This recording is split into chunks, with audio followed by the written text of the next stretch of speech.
Will you follow me when the sky starts to change? Yeah, we won't be afraid. We'll never be the same again.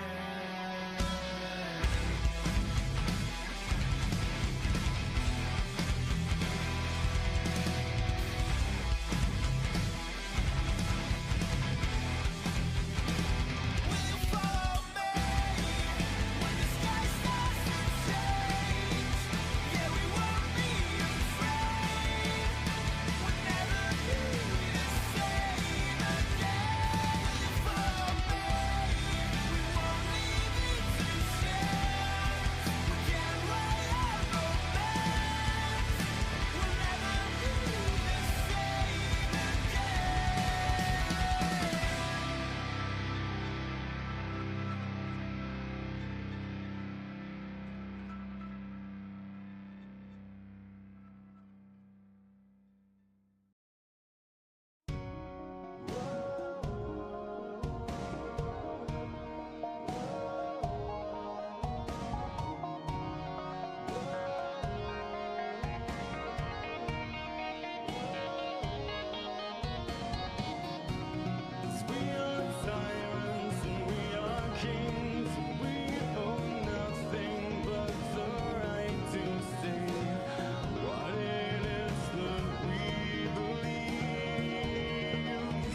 With anime in our souls and thoughts of wrestling out of control, we are a group of weebs who love the entertainment of professional wrestling. So allow us to be the voices inside of your head as we go through the wrestling event of the evening, give our thoughts and predictions on what's to come, and to provide an experience inclusive to all nerds. So grab your steel chair, yell for the table, and get put through an experience like none other. Brought to you by AniMa W3 Studio. This is the Weebs of the Ring podcast. And as you guys can see, it is me and Vash tonight. Watkins is not present. He's going to be resting. Him and Vash had fun. They went to Anime NYC over the weekend. Be sure to check out Anime Lately podcast. They will give you guys an update on that sort of thing, so you guys know everything that revolved around their journey. Like I said, I'm Drop This Box, the genius of the mat. Really big fan of EO Sky. Kind of compliments the name of genius of the mat. But I'm not alone. I happen to have the visionary, the world heavyweight champion, Yes Watkins. Vash is taking your title today. Makes sense because he is a world champion on Monday Night Raw. We got Legendary Vash here tonight. How are you doing?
I mean, that would probably have to be the main thing. And I'll share my thoughts on that a little bit later because I don't want to spoil it right away in the beginning of our coverage. But that probably is the main thing I had an issue with. And it's a simple thing I'll say later. But since you did mention that we have a lot to talk about, we did open up the show with Roman Reigns. And that's a pretty big deal because when Roman Reigns opens up the show, that means we're going to be getting into some very tasty content for us to talk about tonight. Because we pretty much had Roman Reigns address the crowd. He was acknowledging his losses when it came to the bloodline, when it came to the wise man, when it came to the championships. He was even alluding to things that Cody said to him years ago, if you guys remember their WrestleMania 39 build-up when it came to Roman Reigns versus Cody. Cody ended up saying to him, which Roman was alluding to, that he's going to lose everybody around him and look inside the magic ball and behold, that's exactly what happened. Interesting interaction that they had when he mentioned Cody. Now, understand why we're in the WrestleMania 41 spear booing Cody Rhodes. I mean, he hasn't done anything wrong. He's legit the perfect baby face. I don't know why we're still continuing to do that. I don't know if that's a meme or you just want to, you know, have the shining star inside of the classroom or something just because you want to boo Cody Rhodes because it's cool. But the fact that Reigns acknowledged that was actually pretty interesting there, where he's like, oh, interesting.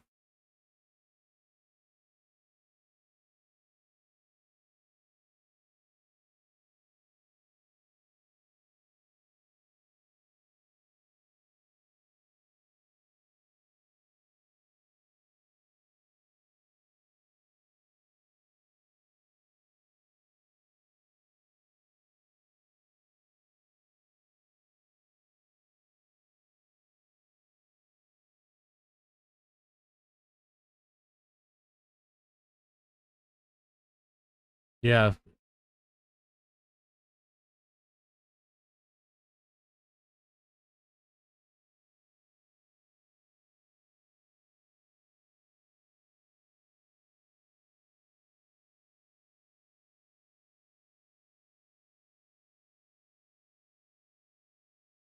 Yeah.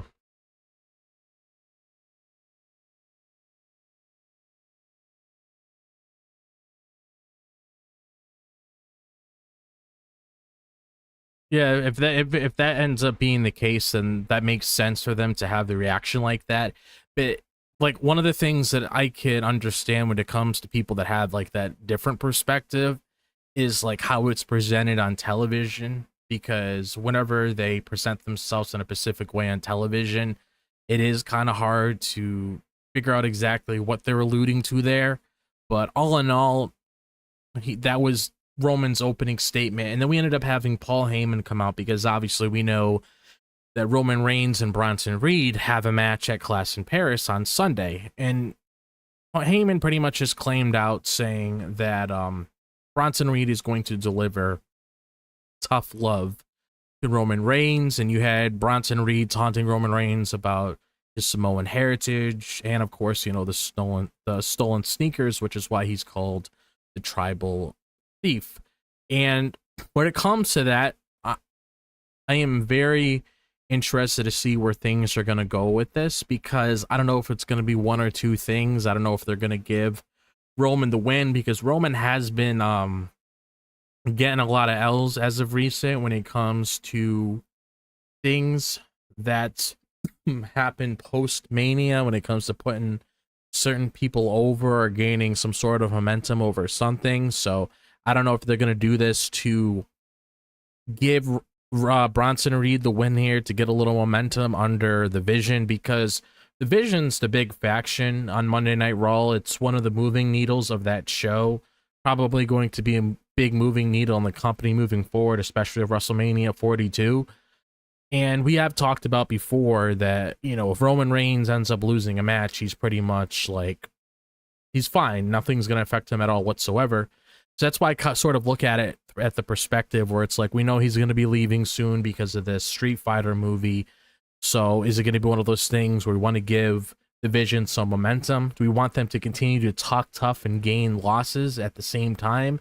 I mean, we'll talk about Bron Breakker a little bit later because he ended up getting a W in his match. So it's like, do you want to have that good presentation when it comes to your faction? Because I would hope if Roman Reigns gave a rub to Bronson Reed, that it would help him in the long run. It would make him look like a legitimate guy. I mean, I expect the same thing to happen with Bron Breakker whenever him and Roman clash, for Bronson to go over in that match to give Bronson, to give Bron Breakker a little rub there to help him build up his character. But we ended up seeing the segment escalating to a brawl, as usual.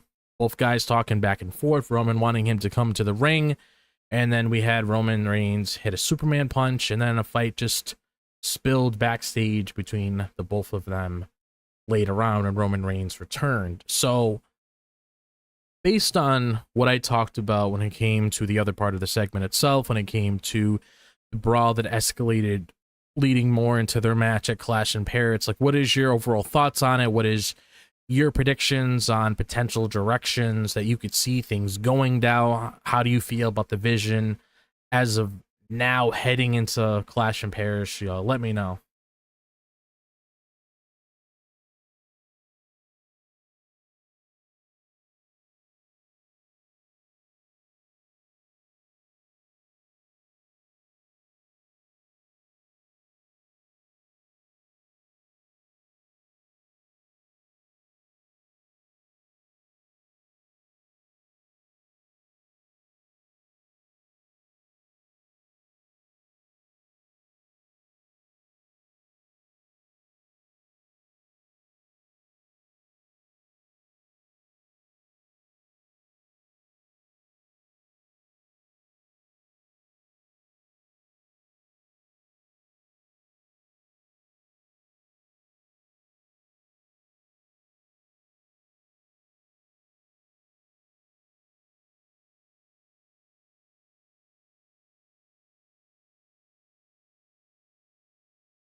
Hmm.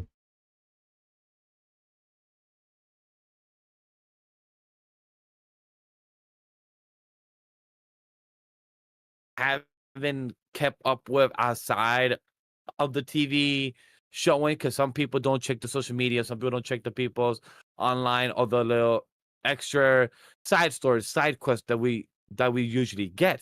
So that's one thing that I appreciated from us getting from the interaction between Bronson Reed and Roman Reigns. I love how he treats the Shulafala as an actual, like, a hierarchy. Like, he's like, yo, you gotta acknowledge me. I'm the tribal thief. Like, I love how they also have a shirt already. I don't know if you noticed the merch.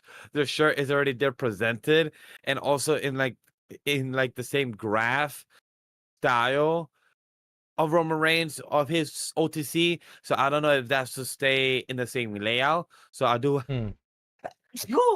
My apologies, I had to sneeze. So I really did notice the little small things. I don't know if you did notice the type of graphic style also is the same layout as the OTC too. Yeah, I, I I really hope he drops that OTC one thing though. By the way, since you Oh, same. mentioned that up, because like I don't understand. We know he gets referred as the OTC all the time. Like, we're not gonna hear him say, oh hey, OTC one, or signed by OTC one. It's just weird. But I do like the graphic layout. I do like how they're leveling up the game each week. That's something that does make me super happy. I mean, I'm just gonna spoil and say something later.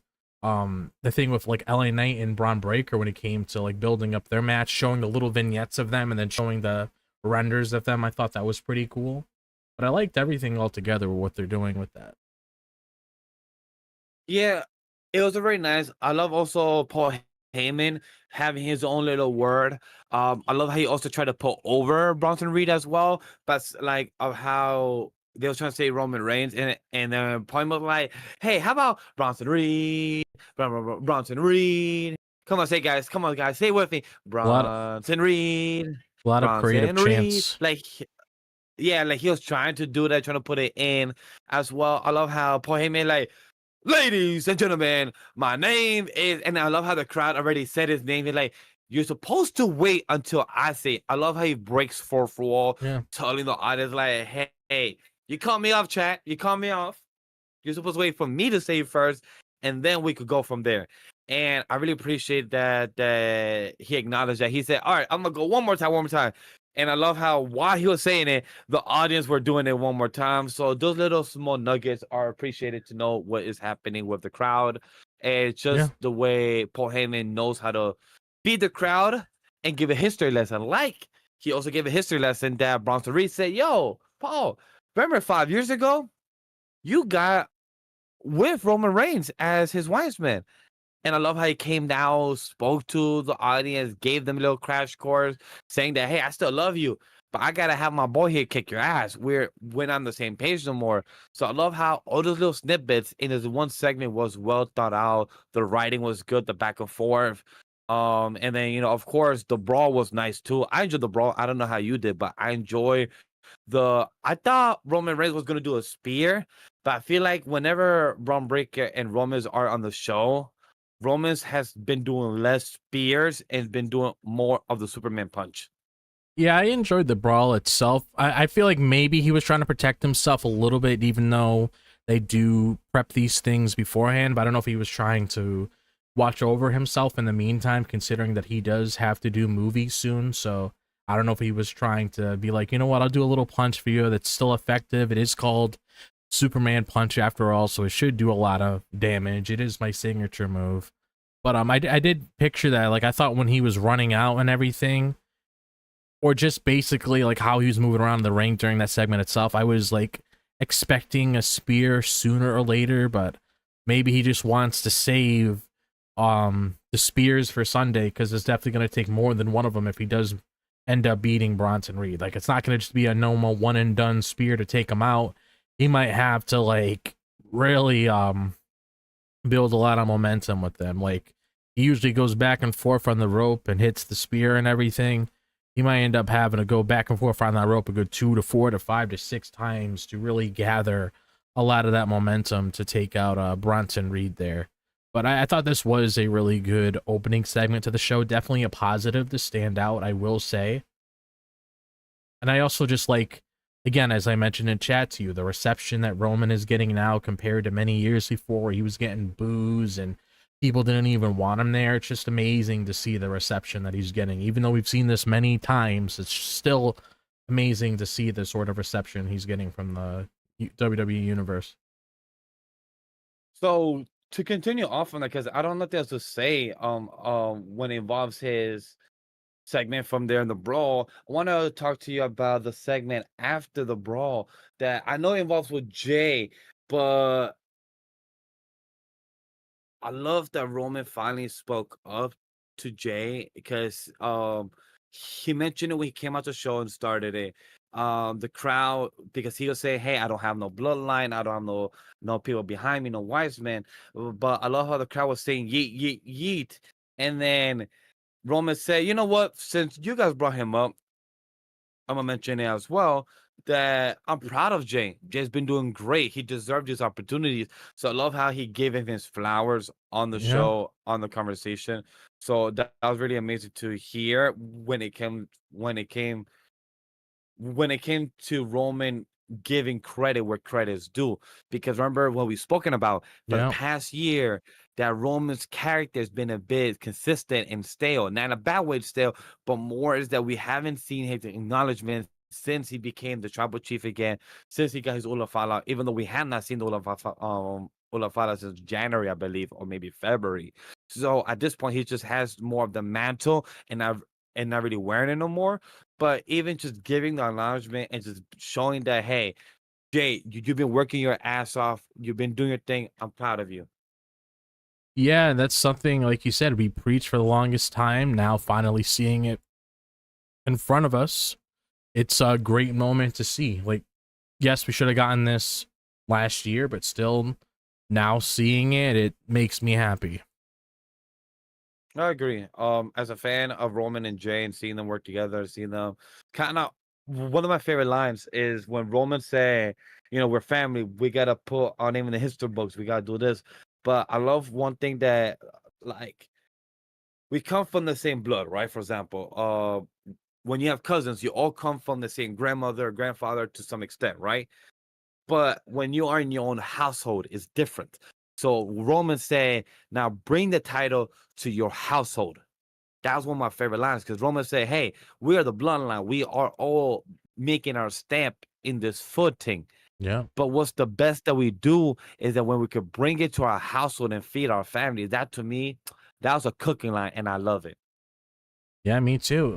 Always looking out for his family, always being there for them, always offering them advice to help them improve, because Jay like Roman has said, has come a long way. He's earned his spot in the line, and it's good he's getting the reception he's getting. It's good that he's getting in big moments like that. And I'm just happy to see how things are coming together, because if you compared this to Roman in the early days of the Tribal Chief where he has now, there's definitely a lot of good character development there, and that's something I really do appreciate. I agree. 100%. But other than that, I have nothing to say for this one.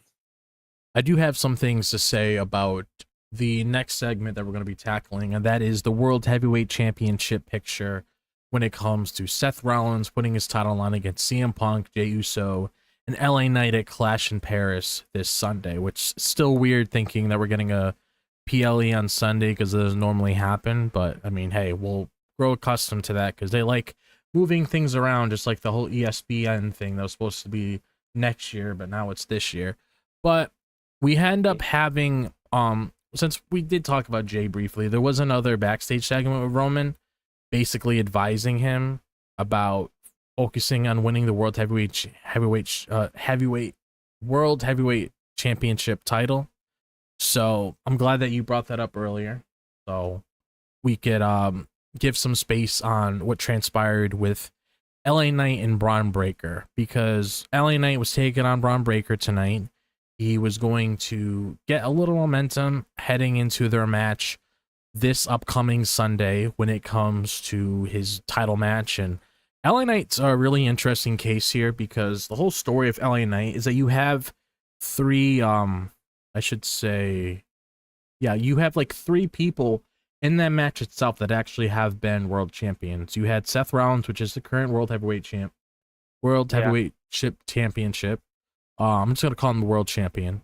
You have CM Punk, who was just recently was the world champion. It's been many times before. And of course, Jey Uso, when he won the title at WrestleMania. So if LA Knight, this is a different circumstance because he's never really been in this picture. So he's kind of like the third wheel in this scenario where it's like, it's either, I win this or I got to find some other way to get back there again. Because that was something that was heavily implied when it comes to LA Knight, his whole struggle on, getting to that spot again, which I'm hoping he does. I don't expect it to happen anytime soon because there's just so many things happening now, unless forces change, because Sami Zayn is on SmackDown now, so I'm not really sure how things are going on with that, because I know that was me, you, and Watkins' prediction of where things are going with that title now.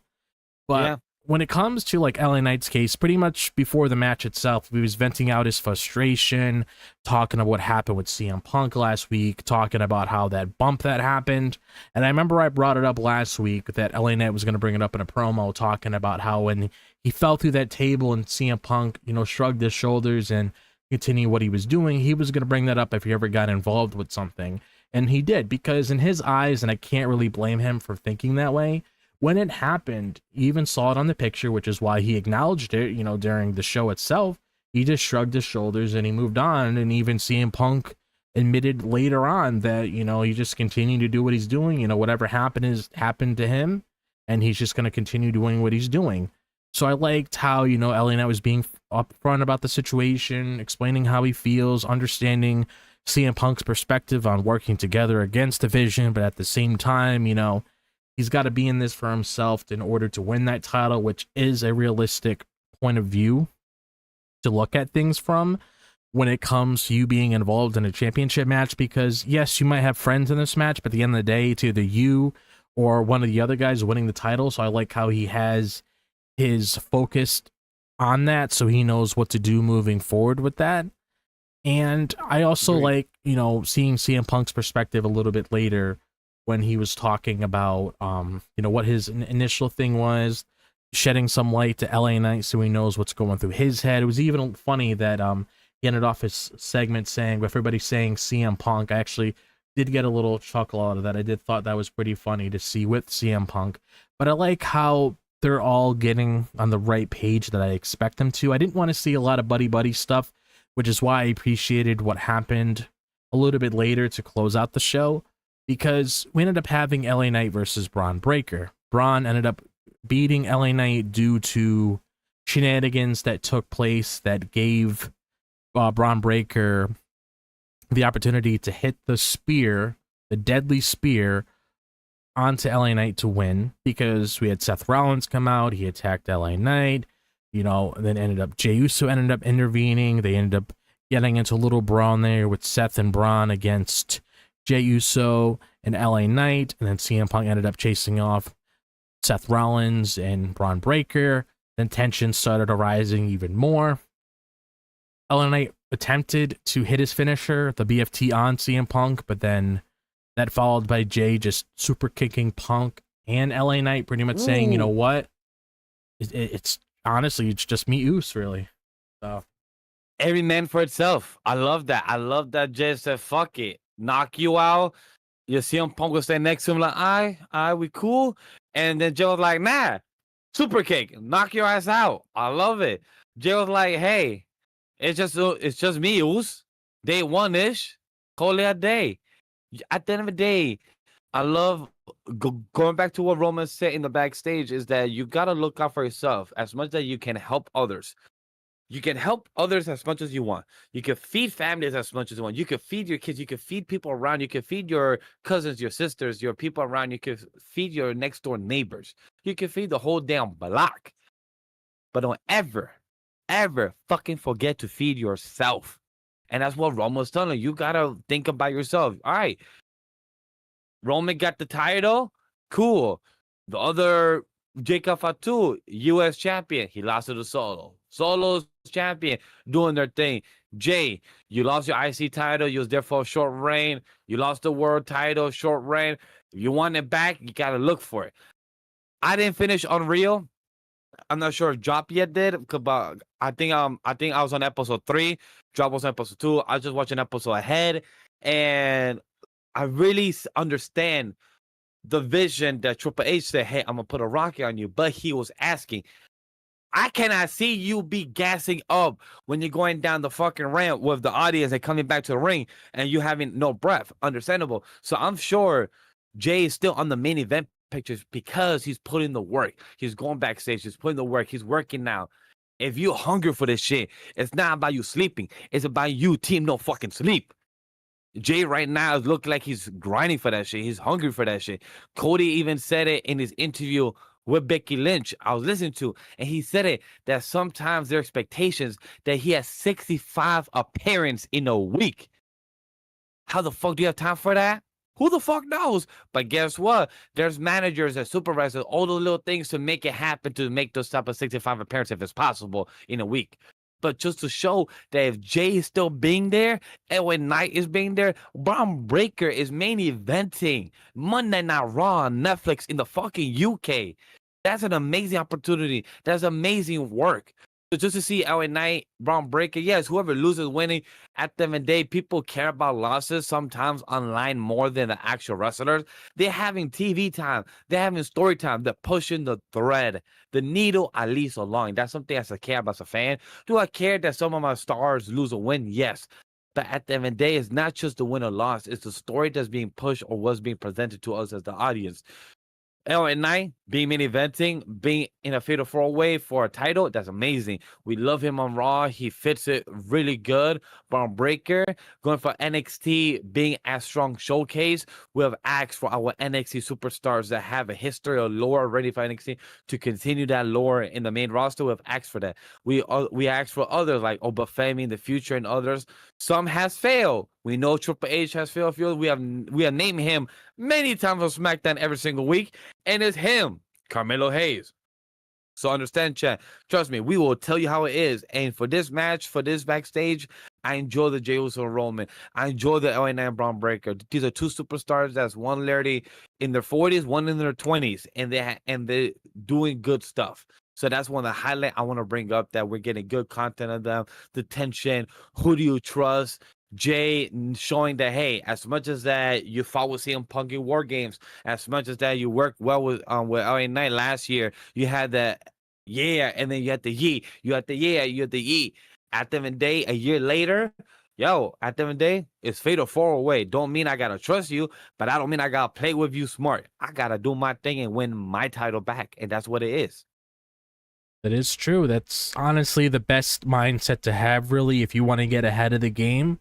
which I'm hoping with that mindset that Roman gave him moving forward, I'm hoping this helps us see the next stage of Jay's character, because one of the things I have noticed with Jay is that he is trying to be more serious outside of the yeeting all the time, because when he's trying to have like serious heart-to-heart promos, especially during that segment he had with Gunther before WrestleMania, I noticed he wanted to really like keep it real when it came to venting out what was going on in that certain storyline, but people are just so prompted to yeet all the time. I'm hoping this gives Jay a different mindset where he's like, you know what, I'm going to take what my cousin gave me and run with it so I can, you know, build my character and I can achieve bigger heights that I wasn't able to reach before. So I'm hoping that's one of the moving blocks for him, regardless if he wins the match or not, which I'm not expecting him to, but I am expecting to him at the least, hopefully having that mindset, because it feels like it's definitely working for him right now. Because the action he made in the ring, you know, you can't be doing any of the buddy shit because you're not going to get ahead of the game. That's what you had to do. Not. Other than that, I don't got much to say about this match of LA Knight and Bron Breakker. I'm glad for both these superstars. One thing I do want to mention about my boy Seth freaking Rollins. I love this man was a hype man backstage. This man was like when he was talking to Bron Breakker, he was like roof, like just howling like the dog, getting Bron Breakker, getting the moment. And I love how he even also spoke to Bronson Reed, saying, hey, your match is confirmed for this Sunday when it comes to Roman Reigns, and also talking about the hypeness, talking about what is the point of Bronson Reed, that he's a beast. And I love how Paul Heyman says that, yo, Seth, you was right. And Seth is like, of course I was right. I felt it firsthand by this man himself. Bronson Reed. I felt the 6 tsunamis. I felt the pressure. So seeing all those things was amazing, and I really appreciate from Seth Rollins also being the own hype man of what's going on with this. So that is amazing for me, and I love it. And I'm looking forward to seeing what transpires with that match on Sunday. So I'm hoping we got here leads us to a good match, gives us a good outcome, gives us something else to look forward to moving forward when it comes to the next stage for Seth Rollins as World Heavyweight Champion, because I want to see what other things he has in store outside of being World Champion, because that's the only thing I really have, is that we knew this was one of his goals to win the world title, which he achieved. I want to know what's next for the Vision outside of just winning match after match. Like, have Braun and Bronson Reed, whatever happens in the near future, have them go after the tag Go for titles. the tag title. Agree. Or go for the IC title. Have Bronson Reed get the IC title. Yeah. Easy things Because like that. It used to be like, if you want to be dominant, then be fucking dominant. But they're not showing us the domination. Seth keeps talking high. Paul Heyman says that Bron Breakker is the future. We're gonna take this over all the way to next year WrestleMania.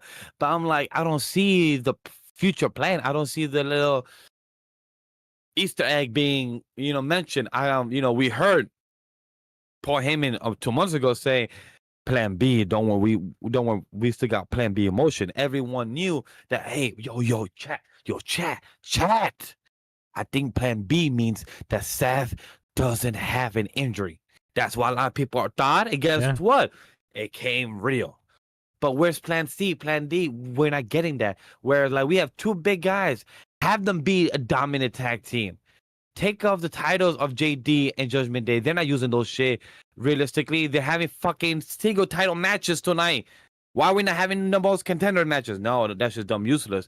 But we're not gonna have give it to the big dudes that could be dominant for the next 6 months, 8 months of the tag titles, and have them lose it at the Royal Rumble, or have them lose it at next year WrestleMania.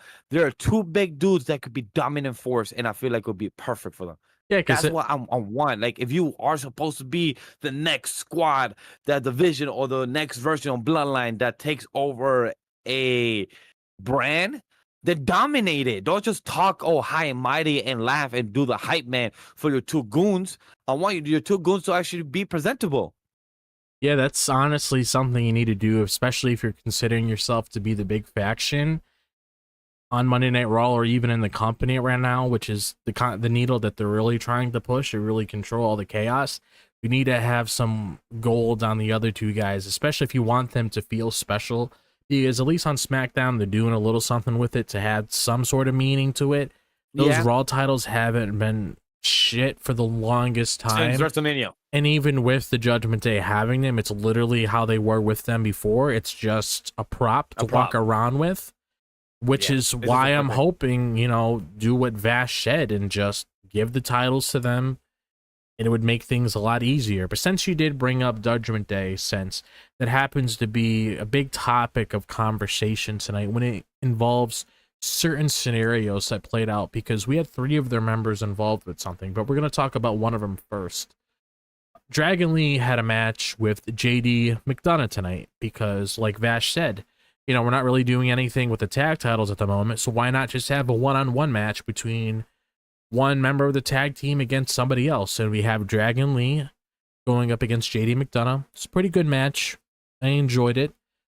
Can't really go wrong with Dragon Lee and JD McDonagh in the ring. Like we spoke about, JD McDonagh is definitely very underrated in terms of who he is. So I am glad that he's at least getting some sort of screen time outside of just being like, okay, you know, listen here. We have him in the background all the time. Why not just have him there and that's it? Like, I'm glad that he's getting some screen time outside of just talking to Finn and saying, okay, what's going to be happening next? But Dragon Lee ended up beating JD McDonagh in this match. The real story that really came out of here is that we had Finn Balor get rejected from the match itself because he was trying to interfere like Judgment Day typically does, or as a heel in general, to see if he can help Dragon Lee, you know, get an L so JD McDonagh could win the match, which was close, but Dragon Lee ended up gaining the momentum there. And AJ Styles also took out Dirty Dom because Dirty Dom was trying to get involved in everything. And then that ended up leading into the next thing that we'll talk about. But that's all that's really said here, because I feel like a lot of the stuff that happened, especially when it comes to JD McDonagh's match and AJ Styles match, they sort of like intertwine with each other. Really, it's like one story built into the other, because one goes back and forth, because after Dragon Lee to JD, it went to AJ to Finn, and then after that, it was the backstage of Roxanne stretching, getting herself ready to go against Rhea Ripley. So I know we could talk about that back and forth in a few moments, chat. But I do want to give a big, huge shout out to Dragon Lee and JD. This was a great match. I was trying to see if cage match how long it was, but they haven't yet loaded up Raw. Oh, never mind, they did. Perfect time, I just reloaded it. The match of Dragon Lee and JD was a good 8-minute 45-second, which was honestly shorter than I thought it was. I thought it was like a 10-12 minute match. It felt very fast paced. Probably that's why I felt it was longer, because it was very fast paced, a lot of counters. I feel like Dragon Lee was behind the crowd very well. The crowd was loving Dragon Lee in his moments that he was getting his spotlight in. JD is a very good worker, by the way, because I feel like he works very well with anybody, and I feel like it's a nice type of chemistry in ring worker. So those are the flowers I want to give. And also congrats to Dragon Lee that he's getting a push without the fucking LWO, which I'm sorry, but the LWO is just fucking useless at this point. Yeah, I'm glad they're not even brought up, because literally there's no point of bringing it up. After Zelina left and starting to do her own thing on SmackDown and everything, and Ray's not even there besides that one segment of last week, just making a little comment at Dom. I mean, there's literally no point of trying to build a future for them. But that wasn't even on Raw. That was at Triple Mania where he made that comment. Oh, yeah, that's right. And they show it on Raw. So he wasn't even on his own network show. He's at Triple Mania doing whatever, hosting, representative in the Triple A. Who knows what the fuck is going on? So it's like, okay, mi amigo Rey Mysterio, ¿qué está haciendo? Sé por qué no está en el trabajo. For those that didn't understand, my guy Rey Mysterio, why are you not at work? Where's LWO? Where's you promoting your tag team division? Where's you support them? No, just Dragon is going out. Hey, I'm happy he's getting presented, happy he's getting TV time, and I'm happy my boy got Dragon Wings, because they've been so inconsistent with his presentation since like a year and a half ago, since he was on NXT for like 3-6 months and then called up, and then been so inconsistent back and forth of a uphill battle. But man, I'm happy with this. Which we might as well segue into AJ Styles versus Finn Balor because, Yes. like we spoke about, it pretty much led to this match. Because if AJ Styles didn't intervene in the previous match that we talked about, we would have never had AJ Styles versus Finn Balor. Because before that match happened itself, Dom was talking about AJ, telling Finn to take care of the issue, which ended up leading into this match because AJ Styles has been in the Judgment Day's head for quite some time now. Yeah, in the past 5-6 weeks in the Vortex, and Finn wasn't very happy. Also, we forgot to mention that in the backstage when Finn and JD did arrive, we also had Dom talking to our boy El Gran Americano, and I thought that was going to lead into something tonight where El Gran would have helped one of them take a win or maybe help Finn. That was my prediction. Oh, maybe El Gran Americano will help JD get a win over AJ. And guess what? That didn't fucking happen, Chad. Yeah. Guess what? Because he got Finn pinned Balor. Yeah, pretty much. I mean, AJ Styles beat Finn. Big shocker here, I know. But, like, here's the thing. Like, that little comment you made about the El Grande Americano thing, I'm just going to be upfront. I stopped caring about it only because it's just an ongoing meme. And I don't want to, like, milk something because the more you milk something, it just gets stale after a while. And I don't want to pretend and put on this whole act like, oh, yeah, you know, El Grande Americano, he does this, he does that. Okay. But if it leads to something cool, and sure, he's talking to Dom, but at the end of the day, looking at how things are happening, like, is it really going to mean anything? Exactly. Like, what's the effect? We're seeing the cause, but what's the effect after? Because we're not seeing no type of repercussion. Because Finn is just like a bit fumbled. Like, okay, you're talking to him. Cool. Then Dom just said, don't worry, I got this. I have something in mind. We didn't see nothing tonight. So is this something for next week, next year, next month? What the fuck is going on? Because as a fan, I know that you, chat, we are very transparent. If one of us don't like it, we'll say.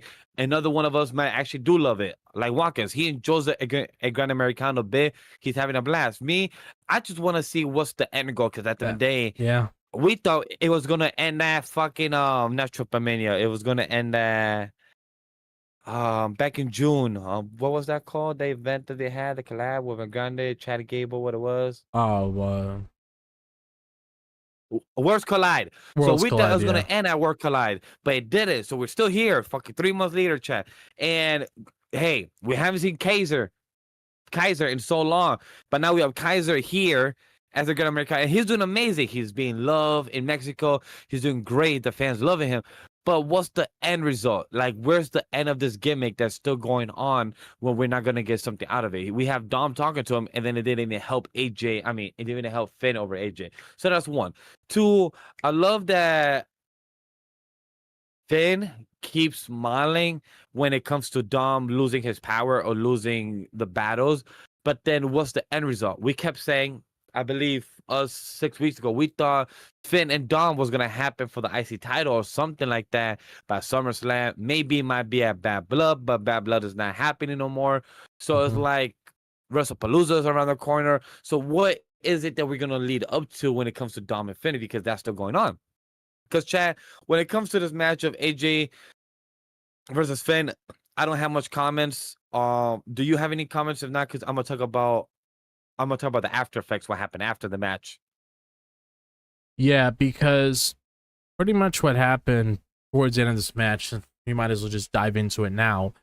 AJ Styles and Dom is set up next week for the IC title, so maybe that's when El Grande Americano comes into play, since we did talk about him briefly. I don't know, but I'm just like Watkins said in the chat, I just want AJ to have the title at this point, because I honestly feel like having the title, considering that the lady has already lost her tag titles, it didn't really make a difference. Everything feels the same. And I just feel like more drama will arise if Dom loses the IC title and just make things more interesting. So just have AJ take it. He can go off, do something with it, build a feud with someone else, and then you could see what arises from this. Because I feel like there's more meat on the bone with Dom losing the title than him keeping it. That's how I agree. It just feels very lackluster in that end, and I hope, by the way, Dom, you're gonna get Adam Pearce literally blow a fuse casket, because the way he was making me laugh at the end. Dom was mad because Dom told Finn, like, sorry guys, my apologies. Dom told Adam Pearce when Finn and JD's been going through the whole hellish night. Oh yeah. And Dom told, yo, can you help me out here? Because, like, can you get AG banned from the stadium, ban or not have him come to work or something? Because he's been all along with his vortex of the Judgment Day. But Adam Pearce like, you know what? Fine, I got you something better. You have a title match with him next week. Finn was smiling in the back. He's like, oh, yes, I like this.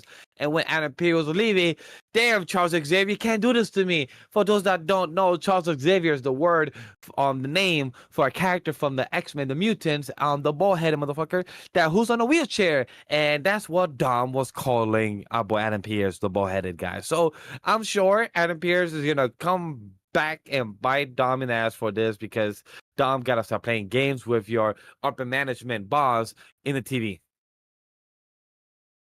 Yeah, honestly.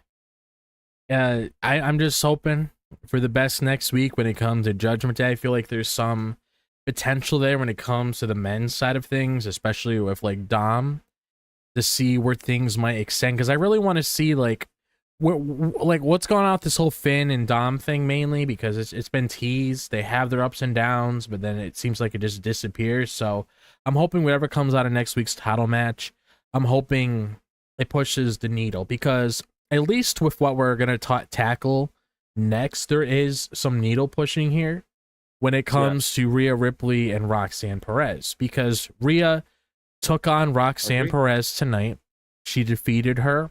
Didn't really see Roxy winning this match. Maybe in the near future she'll have a chance against Rhea, but so far her record against Rhea isn't the best.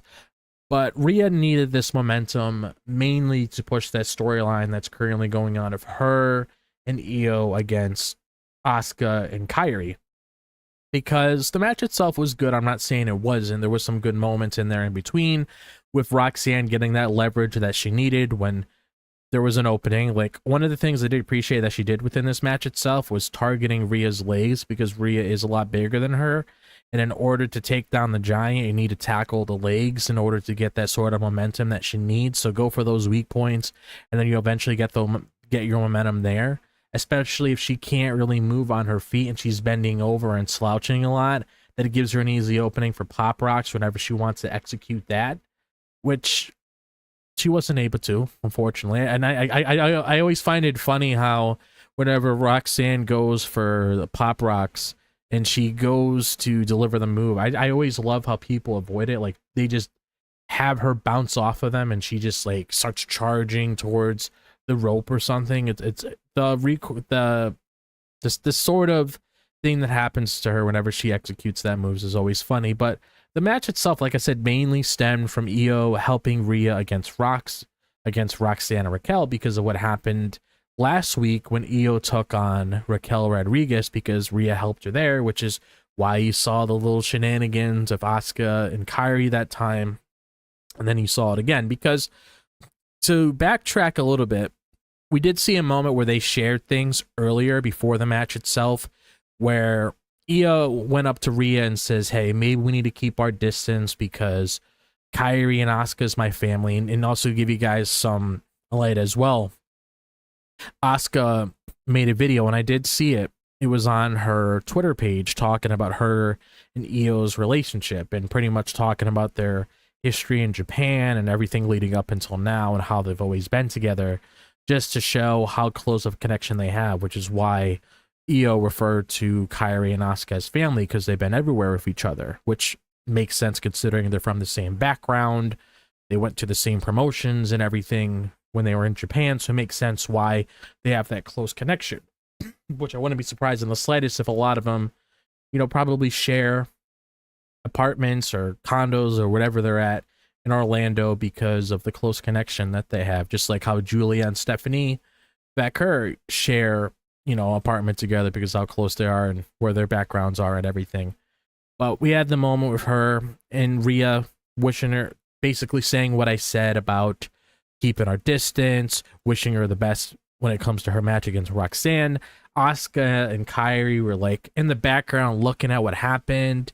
And when you look at it from Io's perspective, she was doing what she was told, what she thought was right.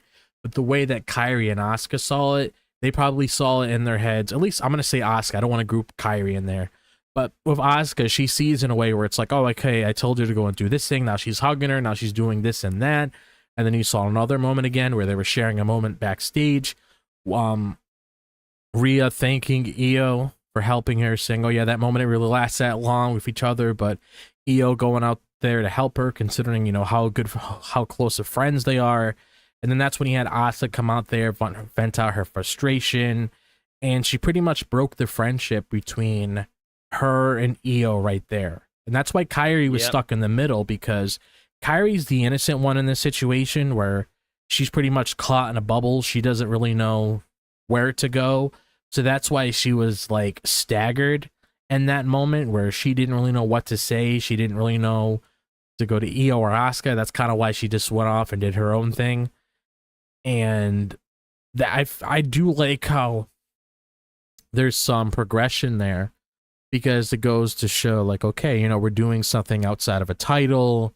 We're finally building a program between Io and Asuka, or potentially Io and Rhea against Kairi and Asuka. I'm very curious to see how Kairi falls into that, considering her current mindset right now. She just seems very lost, but it could lead to either one of those things. But yeah, Asuka, broke their friendship tonight, and things just seem to be heading down south for their future because of what happened with Rhea. And I understand how Asuka can feel, because sure, they might not have the best of history with Rhea, but you also got to respect how Asuka is, how Io is with Rhea, considering the history they have. Because the way I look at it is, just because you feel this way towards a certain person doesn't mean you need to force one of your other friends to feel that way too, because then you're controlling, and it doesn't really make you look like the right person in the scenario. Like, and I can, like I said, I can understand at first when you had that sort of mindset, but that's me saying you're allowed to feel that way. Io doesn't have to feel that way, because they're going to force her to become somebody that she's not. It doesn't really make any sense. Like, what is your thoughts on this? I felt like there was like a lot to take in here.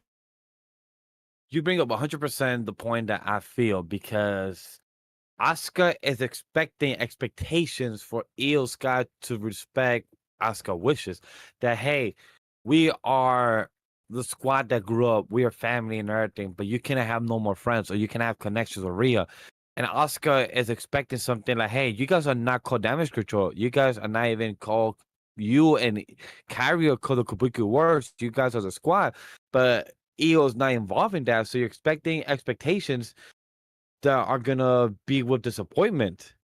That is how flat it is. Just because I'm friends with some people here and you don't like them, if you had an actual problem with them where it should be dismissed, then yes, I will acknowledge that and I will be considerate of my friendship with them.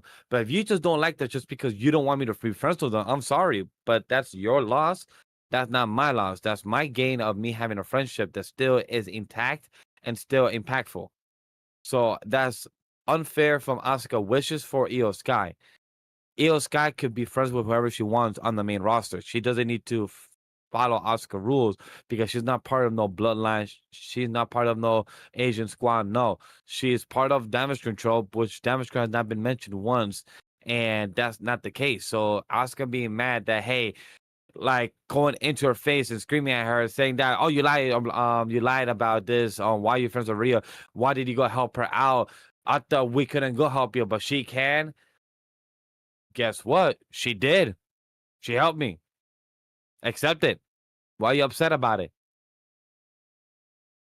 Yeah, it just like that. Also, like it feels like I like that it feels relatable. Drop.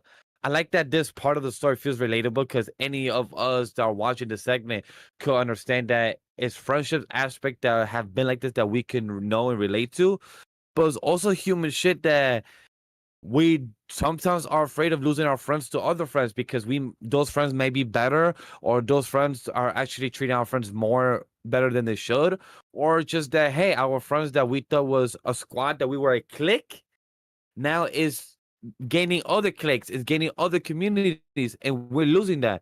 And Asuka probably don't want to lose that, or she's just being, a bit stingy and a bit of clingy friend. And that's also nothing bad. It depends on perspective. So for Io, she feels a bit like lost. Kyrie, I feel bad for because she's stuck in the middle. Like, damn, who do I choose? So I really appreciate that when it comes to Asuka and Kyrie and Io acting. But I'm just curious to know what's the end result, because I remember us a couple weeks ago, we spoke about Io Sky and Rhea being a tag team, and in the future versus Charlotte Flair and then Alexa Bliss.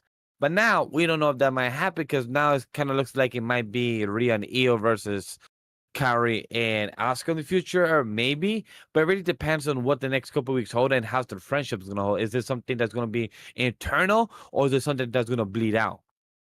Yeah, that's the thing, because it's like we thought that was the goal at first. Now it seems like they have more on their hands now, considering the current situation at hand.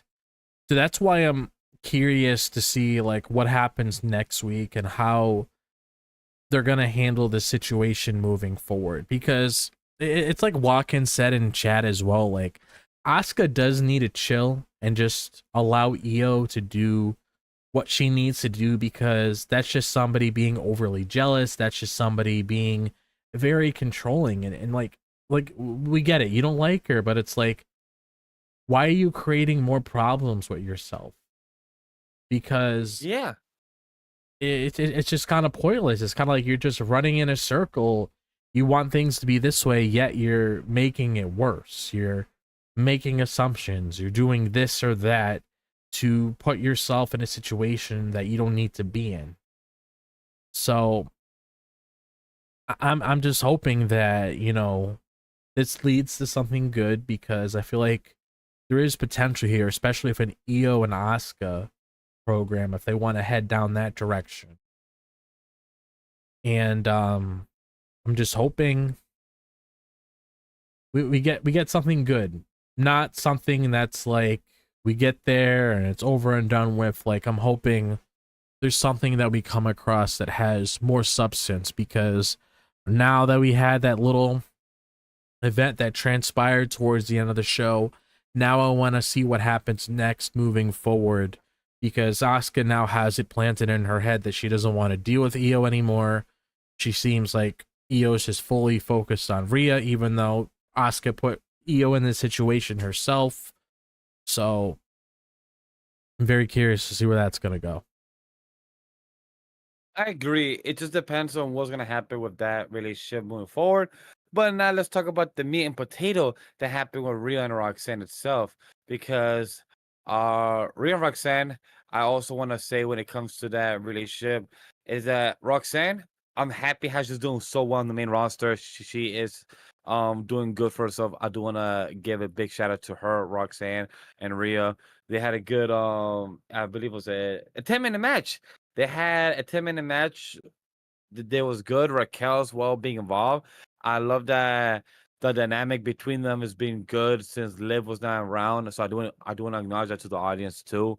And Roxanne is a good opponent for Rhea. She's quick and easy going around, and they have a good chemistry so far. Because I believe this was their third match, I believe, if I heard on commentary. So that's all I wanted to say and bring up as well. Yeah, it's like I mentioned earlier, like when we talked about the match, one of the things that stood out to me the most was her targeting Rhea's legs to give her more of an advantage to move around the ring and able to capitalize on certain moves that she wanted to execute on her to weaken her, to at least get some sort of a chance to pin her. Yeah, I love how Corey Graves was talking about the powerhouses in the woman division, Rhea Ripley and Raquel Rodriguez, because it seems like they're pushing Raquel Rodriguez very well in that type of spotlight to try to bring her like, hey, Raquel's also a huge contender in being a spotlight. So I'm glad that Raquel's being that person to be used, and hopefully much success to her in this type perspective. Definitely seems like things are working out more with her and Roxanne than it was with her and Liv. So hopefully she gets a good thing moving forward. I know you did mention something earlier when it comes to things that I wasn't that really a big fan of tonight. I'm gonna have to say what we're about to dive into right now. I probably wasn't super invested in this because it just seems really out there. I'm gonna outside of the match itself. We're talking about Kofi Kingston versus Penta because anything revolving around the New Day, I'm just gonna be honest, I don't really care because they had so much potential to execute a storyline months ago. Didn't go anywhere. Had the tag titles. Didn't go anywhere. Still mourning over losing the tag titles. I mean, come on, move on from it at this point. It's fine to do it a good 2 weeks or so, maybe 3, but that's stretching it a little bit. But don't keep egging this on forever. But we had a match against Kofi Kingston and Penta. Obviously, Kofi's there trying to get revenge because of what Penta did to Xavier next week, because the whole story of this match was Grayson Waller walking around a petition trying to ban the Penta driver, so Penta wasn't able to execute it because of what happened to Xavier. And like I said, pushing the match to the side, though, the match was competitive between the two because it is Kofi Kingston and Penta we are talking about. Because one of the spots that I did like that ended the match itself was Penta trying to hit the Penta driver, but then Kofi Kingston was able to counter it with a Famouser, and he was able to win the match and take out Penta that way. So I thought that was very creative in that department. But I'm just wondering, like, what's the story here? What am I supposed to grab onto? Like, we get it. You don't like people. You get into matches with them. I mean, what am I trying to hook onto? Because there's more things in our quick fire segments that I have more words for than this.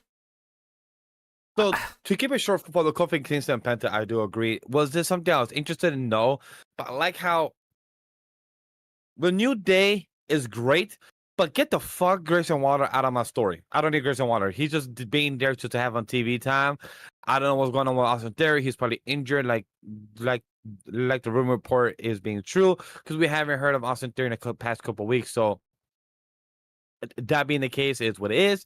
When it comes to Grayson Waller, cool. He's having a segment with the New Day. He's having a petition going around saying, hey, to have the Penta driver being banned. It's a fun segment for social media and a fun segment in the background when it comes to the match or come to the overall segment. It's great, sure. But 100% what Drop said is that what's the end goal? We as viewers, we as critics here, and as fans of the product, we like to know what's the story. Pro wrestling is not just the wrestling itself, it's also what's the message, what's the story being involved within the wrestling and outside of the wrestling aspect. So right now we have Kofi Kingston trying to get back at Penta because Xavier Woods got injured of his neck because of Penta driving. So now we got Kofi taking a W. Penta now in the past, what's this month? August. In the past 8 months that Penta's been, he has only gotten up being, I think, pinned 4 times now in WWE now. Mm-hmm. So that's good and all. But by Kofi Kingston, which understandable, he's a tag team Hall of Famer, future Hall of Famer. He is a world champion, or I believe a WWE champion only. Yeah, he's the WWE champion only, not world champion. Either way, he's a title holder of the main roster. However, when it comes to Kofi and Xavier, look, as myself and Drop has mourned from one of our friends from a year ago and everything, mourning doesn't have a time limit. Mourning don't. It could take your time and everything. But when it comes to TV time, when it comes to the character, they lost their fucking titles almost like 4 months ago back at WrestleMania. Why the fuck are y'all still mourning when in TV time it's like 4 months that has passed? We get it. There's no mourning for time or left or what is being presented. But at least, like, the Xavier doing the fun outfits, the fun gags and jokes, it can only take you so far when there's no type of substance. The substance is what's needed.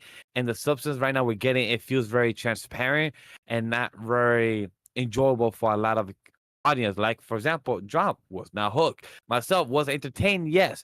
But was I hooked into what's going on? Fuck no. I was just watching it because, guys, this is my homework. This is my work. We watch Weebs of the Ring. I mean, we watch Raw to do a Weebs of the Ring coverage. That's the point of our show. So I'm still watching it, but I'm watching to critique it, to analyze it, and give thoughts on it. And that's what it was. Kofi Kingston had a good match. Was it a good win for Penta? No, because Penta lost. Was it a good win for Kofi? Yes, it builds up the story. But what's the substance for the story? It's just that Penta did a Penta driver for Xavier and that his move should be banned. All right, that sounds very childish. And let's move on then. That's it, plain and simple. It's like, can we get more of it? Can we get that Xavier just don't like Penta? That's it. Say that he just came in and he's getting opportunities. Penta was going for the IC title a couple weeks ago. I mean, for a couple months ago. Now he ain't going for the IC title. It could be something as simple as that, but they never give us like a valid reason. It's just, okay, my guy had you this week, I'm gonna have you next week. That's essentially what it is. And this Grayson Waller stuff also has to end. That's why I'm hoping and praying whenever we get an update, because they said Austin Theory's out for injury. I don't necessarily buy that unless we get follow-ups, because if it was a consistent thing and not storyline purposes or whatever, they would have said something by now. So I'm honestly just hoping until that man comes back, he grabs Grayson Waller, beats the absolute crap out of him, and then we could see what takes off from that. Because I honestly feel like I'm more excited for Austin Theory's return to see the future of his character than what's going on of Grayson Waller and his little clipboard right now. I agree 100%. 100%. I'm behind you on that. I don't need it. But you know what we need? Our quick fire segments to discuss the last couple things of the night. Because I have 2 things I care about. And the third one, I have more questions than fucking answers. Yeah, so we have 3 quick fire segments to go over. And the very first thing that I do want to touch on, which was a segment of the show, but I decided to throw it on here, it was Nikki Bella's segment with Becky Lynch, because you had Becky Lynch come out, pretty much building to their feud with Nikki Bella for the women's IC title, which they planned for Sunday, by the way, because they took something else out, which we'll talk about right after this. And we pretty much had both of those ladies going back and forth with each other. Nikki seemed a little more comfortable on the mic tonight when it came to going back and forth with Becky, so that's something I really did appreciate, being more upfront with her, pretty much making Becky's blood boil a bit.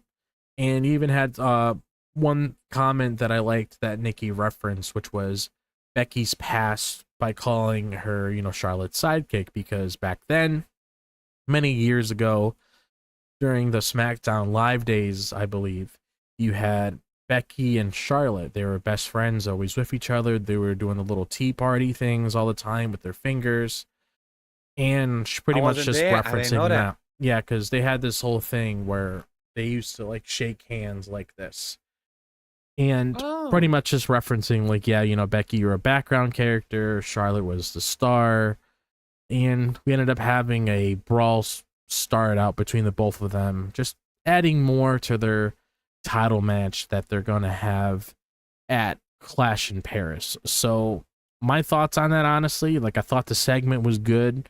I liked, a couple parts in it, parts with fit and everything. I'm just hoping for the best when it comes to Becky and Nikki Bella, when it comes to whatever transpires with this, because the way I looked at it initially, Becky's obviously done her fly right now due to the stipulation. Lyra is more in sync with what's going on with Bayley, which we'll touch on in our third quickfire segment. And with Nikki Bella, this is kind of like a little side quest for Becky at the moment. So whenever she gets beyond this, then we'll see what the next step is for her moving forward. The other thing I'll touch on, and the last thing before I pass it on to Vash, is we had Stephanie Vecker's match in Clash in Paris called off, and we had Adam Pearce said that he'll find an opponent for her next week, which my only thing, my main issue that I have with this is they could have easily resolved this issue tonight. And I'm not the biggest fan of battle royals, but they could have easily done a battle royal tonight to determine who the number one who the other person could be to go after this title, and then just run the match at Clash in Paris. I don't understand why they didn't decide to go down that direction, because it's the most simplest thing. And like I say, I'm not a fan of them, but it would have solved an issue pretty quickly, and then they can move on from that moving forward. And then whoever wins the title of that match, then you could focus on the big stories moving forward for that world title. It still didn't make any sense for her to be taken out there. And then you had Bayley have a segment pretty much struggling with her good side, which was the hugger Bayley, against the bad side, which is pretty much heel Bayley when it came to the pandemic era, where she was just a super bad character. She was pretty bad character in a way, as like, you know, being a very vicious heel around that time. And it seems to be pushing to the next evolution of her character. I don't know if it's one of those things where she's having a split personality or she's going to have to choose one or the other or whatever, but that seems to be the whole thing going on with Bayley, and that's why I mentioned Lyra, because now Lyra is concerned about what's going on with Bayley at the moment and everything. But yeah, like Vash said, and I'm going to pass it on to him, there's more questions about what's going on with that, for sure. So he was right. The two things I did care about, the first two things that he brought up, was the Nikki Bella and the Vacker match, but Bayley was the one that had more questions. But for me to start off first, the Vacker match, a Clash in Paris being canceled, I agree with Drop. It was the most stupidest thing that why are you doing it? Why do you got it canceled? We have Stephanie Vacker in a beautiful match that was set up for Naomi, and she earned that spot. She earned that spot at Evolution, I believe it was, that she literally won the 30 woman, I believe, battle royal that she won. And now you're gonna take it off her hand just because Naomi got pregnant. All right, you guys found us out probably 3 weeks ago of today, Monday. And now you're gonna guys do this too late, where you guys should have been writing about this. You guys should have been pivoting about this in advance, 3 weeks. Once you got told by Naomi, hey guys, I'm gonna have a baby, I'm gonna keep it, and I'm gonna do my thing and go be a mother. All right, Triple H, what are you gonna do now? Start pivoting. You guys should have moved to the side and start. All right, Stephanie has a match. Let's continue putting it on. Let's have a battle royal next week. She vacated the title. You should have had a battle royal tonight. Not fucking next week and say, hey, we'll tell you next week. That's just fucking lazy writing. Lazy ass writing. I'm going to say it straight up. Lazy writing. Yes, I get it that you're in Europe, UK. You probably got to fly out another 20 ladies from the locker room from Monday Night Raw. But guess what? You already set this match for Stephanie Vacker. You could have just had her be La Primera and win. Just become world title. That would have been an easy W. We get it when Becky Lynch vacate her title. Asuka had the money in the bank from what I was told, so it was easy way to kind of loophole. But Evolution, she worked her ass off. Stephanie Vacker been putting in the past couple months, NXT and everything. Don't have these ladies come from NXT and then don't get showcased and become background characters just because they become champion or because they have a match. Don't let them just become background characters and doing backstages. No. Let them still come to the ring, put the promo, put their time in. But you them having Stephanie Vacker, nah, I will till next week. What is it? You'll still be number one contender. She is fucking number one contender. Just give her a match with somebody. Have it be Raquel, have it be Rhea or somebody. They could have easily, you did it last year when Rhea Ripley had to go and take the surgery. And guess what? Becky Lynch became the title holder. And then after Becky Lynch lost it, she gave it to Liv. It was a transitional good 30 days, 45 days. That wasn't that hard. But you don't want to pivot this time? This was my annoyance Drop. That they could have pivoted so well. They had 3 weeks, but they chose not to do it. They chose to be lazy. Yeah, I don't understand. It's like there was an easy scenario you could have done here. Even though Battle Royal, I can agree, you can be lazy at times. At least it's an answer that could have solved whatever issue you had for this pay-per-view. Yeah, I at least showcase it to Natalya. Even give Natalya an opportunity. Give her a handout. Hey, Natalya, you'll work your ass off. Just like John Cena announced himself to be the number one slot for the Elimination Chamber this year. You could have done the same thing, Natalya. Natalya, hey, I see that the title picture's open. Let me put myself in and earn it. And guess what? You don't got to give us Natalya. How about give us Natty from the outside? Because Natty, Natty versus Stephanie Vacker will cook. I'd love to see that. Yeah. Just very upsetting. That's one thing I want to highlight. I agree with Job. Like we spoke earlier about it. The first thing is Nikki Bella talking about with Becky Lynch. Great conversation. I love the few one-liners that said, like Nikki Bella said, that hey, I thought you were not whiny, right? You're not a dog, but you're acting like a bitch though. That's one line that I love. The same thing with Becky Lynch, like, hey, the Bella has made a household name, but the other sister's the better version. She has done a lot better. But hey, it's all on perspective. People have their favorite wrestlers? There's no wrong answers. Is your Mount Rushmore your favorite wrestler? So Becky Lynch is throwing shade. She's just throwing shots, and she said it how it is. That hey, Nikki Bella, you said it. I mean, Becky Lynch said it. Hey, Nikki, you're not the best one. It's actually your sister. Those are normal things when it comes to siblings or twins. People say one or the other in any type of shot or promo. So work out. And when it comes to the last one, like Drop said, when it comes to Bayley, I'm curious more to where's the direction going for this. So I'm really curious to see what is next or what's the possibility of her story. Because live her story being involved, cool. Are we gonna get a feud of Bayley versus Bayley within herself, or are we gonna get a feud of Bayley versus Lyra, but with a split personality? Are we gonna get half clothes of like a hugger style and a half clothes of the heel style? Like, what are we gonna get? Like, she's still in this type of void of her talking to herself, or is this part 2 of the void that got shot a couple of weeks ago? They're just showing us to now. So that's why I'm really curious to know what's gonna be happening moving forward, because like we have a cool concept with Bayley since we don't Naomi no more doing like the whole crazy snap of your personality and like, please be cautious. But now we got, Bayley taking up that mantle. But what is next is what I'm curious. Yeah, that's honestly the best thing you could really say with Bayley. We just keep getting these vignettes, so I'm hoping since we have a new beginning next week when it comes to Clash in Paris being over, hopefully whatever happens leading into WrestlePalooza or whatever on Monday Night Raw, hopefully it gives us some good answers for the future of these storylines that we went over. But now we reached our final thoughts for the show. So I want to say when it comes to this episode of Monday Night Raw, that I thought it was an alright show. There was a few things that stood out to me when it comes to what went on with Jay and Roman, giving him that fuel that he needed to move forward to focus on winning the World Heavyweight Championship. That's something I'm hoping pushes forward with Jay's character when it comes to that focus, knowing how he needs to focus on himself outside of making friends all the time if he wants to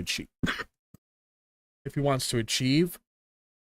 Also, very intrigued to see what happens with the Asuka and Io storyline, seeing how that blooms moving forward as well, because the tension there is something that I am very curious to see what transpires there and how it affects Rhea and Kairi Sane as well. So that's another situation. So that's another thing I want to see play out.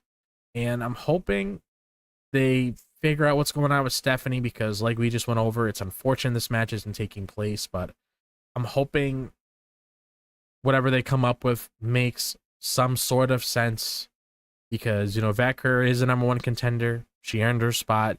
She can sit out while Adam Pearce, Mr. Baldy here, could figure out what happens afterwards.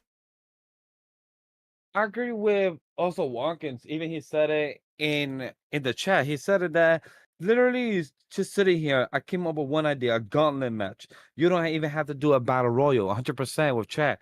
The first 4, whoever, and Valkyrie being the last one because she earned the first title shot. So I agree. A gauntlet match would have been perfect because it makes total sense. Choose the top 3 ladies that's been doing good over the past couple months. If anything, throw Raquel there, and then throw Natty being a workhorse. Like, all those little small things is worth it, and it just falls flat when you have things that could be better. And when it comes to this match, I mean, overall, the final thoughts as well, like Drop said, we have a good Raw show in the UK. The crowd was good. Storyline was a bit matches were too short for me, even though it was consistent. It felt long because I believe the Like, for example, the shortest match was actually AJ Styles and Finn Balor. It was an 8-minute match. And then after that was Dragon Lee and JD, which was an 8-minute 45. But then we have a good match with Kofi Kingston and Penta was 10-minute.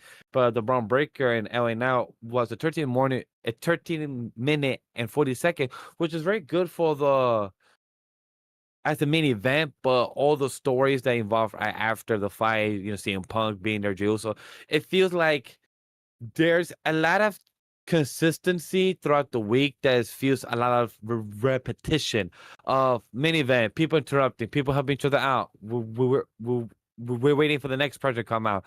Like, it feels a lot of repetition, and hopefully Triple H notices the flaws where he does not hear all the hypeness and all the money. Hopefully he actually hears the criticism and the concerns from fans in the audience that I actually put in the input and said, and I just hear these things that, hey, we're not asking for you to change what you're thinking or saying or how you're booking. We're just asking for you to make it better. And these are things that we hope to see improve.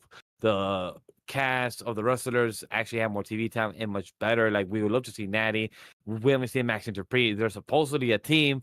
All those little small things. But Finn, stop being pinned. And Roxanne and Rhea Ripley, good match. Dom, you're one day gonna get shot by Adam Pearce because with the way you keep acting and the way you keep calling this man a bald-headed mother, damn. So be careful how you speak to your boss, because trust me, they will come back and snap at you. Other than that, that's all I got for my overall thoughts. How about you, Drop? So when it comes to my overall thoughts of the show, I thought it was an alright show. I'm hoping they figure out some sort of situation that goes on with Vash next week. Hopefully that gets resolved quickly.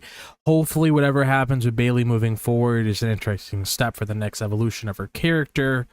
Hoping we get the next level of things between Io and Asuka moving forward, because I'm very interested in that storyline out of a lot of the women segments that are on Monday Night Raw. I will say that. I am very intrigued in that. And I'm hoping whatever shenanigans take place next week with Dom, hoping that AJ comes out with a W, because I see more with Dom in terms of this storyline with the Judgment Day without the title than with the title. Because, again, just like how the tag titles are with Finn and JD, that I see titles just a prop with Dom, especially if he's aiming for the AAA title against Vikingo next month. Yeah. That's a bigger prize. That's a bigger prize because it's a world title than the IC title one. So give it to someone that's probably not going to be here that much longer, and have them have some sort of title run before they have to retire. Just going to put that out there. But we have reached the end of our show here. We shared our final thoughts, so we're going to hit the outro now. And I want to thank you guys for taking out of the time out of your day to listen to the Weebs of the Ring podcast. We do have a couple of our episodes on Spotify and the Apple Podcast. Vash has been working very hard to put it on there. Not just us, but also with the other projects that we have when it comes to the Anime Lately podcast, when it comes to Off the Binge.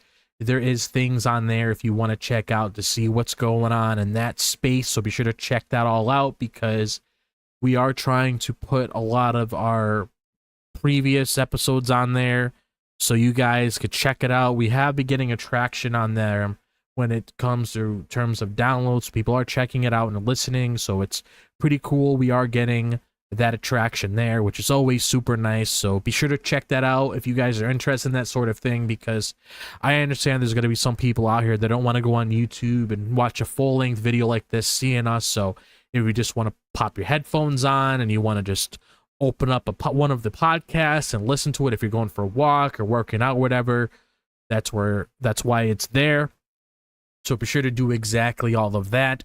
Also, be sure to check out our social media when it comes to the AniMa W3 Studio parent account, when it comes to the Weebs of the Ring account, which is an extension of AniMa W3 Studio. Be sure to check out our personal Twitter accounts. I'm going to call it Twitter. It's a lot easier to say it that way. When it comes to Vash's Twitter, at LegendDVash, at Drop This Box, see what I'm doing, see what Watkins is doing at WatkinsMW, and also be sure to check out the hashtag Weebs of the Ring to interact with us about anything regarding wrestling before, during, or after our shows.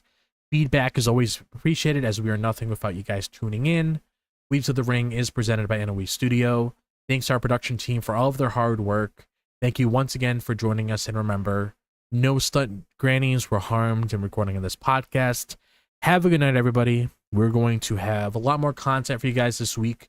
We're going to have Grappling of the Week. We're going to have SmackDown. We're going to have Clash in Paris. We'll give you guys the insight on what's going on with that once we get closer to it. So we'll see you guys in the next one. Continue Peace out. subscribing. Get us to 100 subs. Yes, we're almost there. So be sure to help us hit that milestone. That would be perfect. We Peace out. appreciate everyone.